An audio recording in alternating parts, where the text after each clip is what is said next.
Remember Connolly and Callaghan? They're the ethical property company charging over £300 a week to Bristol Council for each of their emergency accommodation rooms in the city.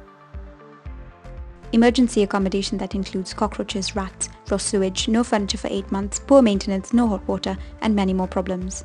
And that's not to mention the eviction of individuals and families on low incomes from their properties, so that they can turn it into emergency accommodation and charge 3 times as much for it.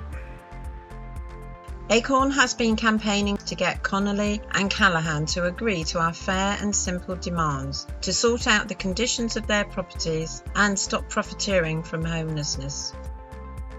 Acorn's list of demands: stop evicting private tenants in order to create emergency accommodation stock.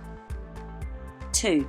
Do not present private tenants with extortionate and unmanageable rent increases, which force them to look for somewhere else to live.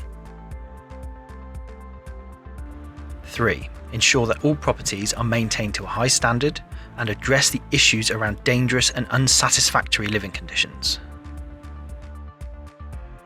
And that's it. Pretty fair, really. Our demands are not unreasonable. In our view, they're the least a private company taking taxpayers' money should be agreeing to. We've tried 3 times to meet with Connolly and Callaghan, but each time they refuse or make an excuse or ignore us. They are obviously not taking our concerns seriously. Acorn members are Connolly and Callaghan tenants, housing campaigners, and Bristol taxpayers who pay for the emergency accommodation that Connolly and Callaghan provide at high costs and low standards. They should be taking our concerns seriously.